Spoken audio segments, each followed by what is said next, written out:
Hey there, this is Jenna from Jenna Jessee Pyrography, and today I'm going to show you how I go about tracing digital images in order to make transferring over to the wood easy. So for starters, we're working with layers here. So I'm going to go ahead and click on my blank layer, go to the Photos tab, and I'm going to pick out a beautiful Cosmo flower that I found on Pixabay. This screen here, you can make it bigger or smaller, but it doesn't really matter how big or small I'm doing it for this one. So I just make it as big as possible so that I can see it easier. I want to bring my drawing layer up to the top here.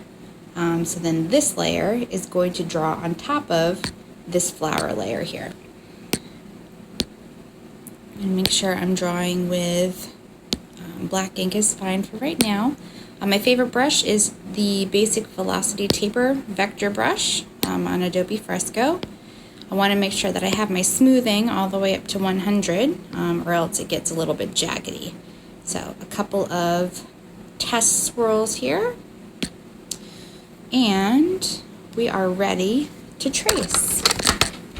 So since it's on a different layer here, that means I will be able to hide the picture layer afterwards, just leaving behind this line drawing here. So I'm going to go ahead and time lapse this so you don't have to watch me draw out this entire flower.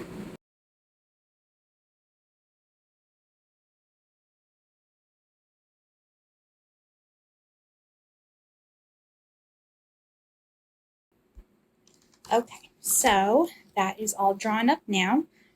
So I want to make sure that this is going to fit on my roughly 4x4 inch block of basswood that I have here. So a little trick that I like to do is I have a Cricut cutting machine. So what I like to do with the software there, it's called Design Space. I like it because I can make shapes to where I know what their sizes are. So for example here, I'll just go ahead and show you. This is something I did earlier. So I have this big rectangle here and that will mimic a legal size sheet of paper. So I have it as 14 inches by 8.5 inches. And since I want to make sure that my flower is going to fit on my piece of basswood here, I made another square there that is 2 inches by 2 inches. And you'll see how I go about doing this from my printing app. So I'm going to take a screenshot of this and I'm going to open it back up in Adobe Fresco. So I hit the plus tab, go to Photos here, and pick my screenshot that we just did. So with Adobe Fresco, you can't edit a photo layer, so you have to convert it to a pixel layer first. And I'm going to use my selector tool here. I'm going to select my rectangle there and erase everything else because I don't need it.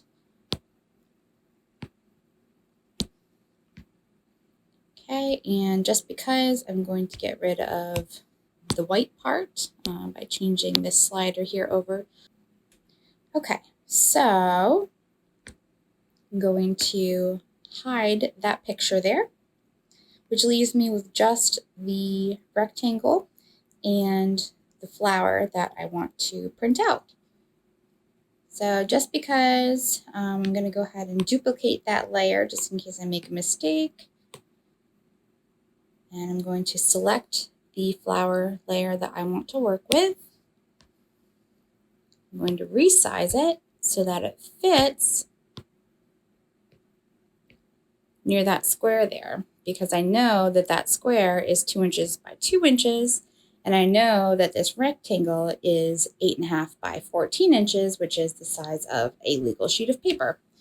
If you're playing with something that is very size specific, what I like to do is duplicate the layer and then make one just slightly bigger, duplicate it again, and then one that's slightly smaller.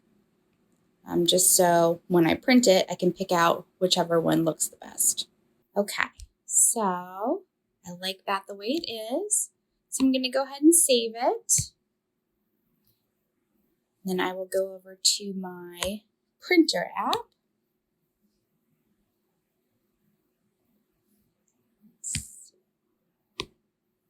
To the photos section. Okay, so that is what we just made. Now you see that this 8.5 by 14 inch rectangle that I made, now I'm going to go ahead and make it match up to this 8.5 by 14 rectangle that is provided in my HP printer app. So resize and move, manual adjustment, and get it right about there is just fine. Okay, and I'm going to click done.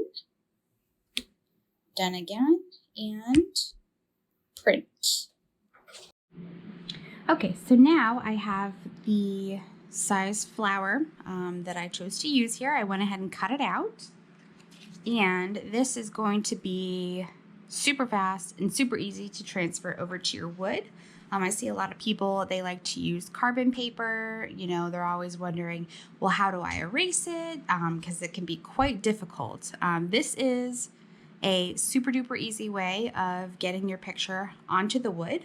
And I like to use compressed graphite. It's super cheap. You can get it at Walmart, any arts and crafts store. And it doesn't really matter which one you pick. So I have my compressed graphite. I'm going to go ahead and flip over my printed image, rub the graphite all on there. And it doesn't take very much graphite in order to make it transfer. If I were just to put it on my wood just like this, then I would run into a big mess. So what I'm going to do, as soon as I get that graphite on there, I'm going to go ahead and just take a napkin and buff off the excess, because we don't want our lines to be too dark to where we can't erase them if we burn over them. So I'm going to use some painter's tape to secure it to my wood. And I like to use painter's tape instead of Scotch tape, because when I go to take off the painter's tape, then it doesn't leave splinters on my wood. So I'm just going to take a regular pen now and just go over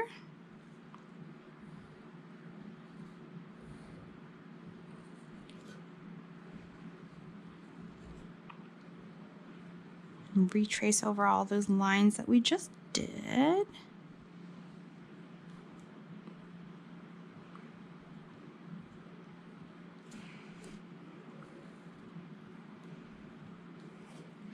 Okay, now any place that we applied pressure, the graphite will then transfer over to where we can burn right on top of it. Should you have any lines that you can see afterwards, you can just go in with a regular eraser and get rid of them. All right, and that is how I get my images to wood from start to finish. I hope you enjoyed. You can find me on Facebook if you do a quick search for Jenna Jessee Pyrography, and that's Jessee with 2 E's. Thank you and have a good day. Bye-bye.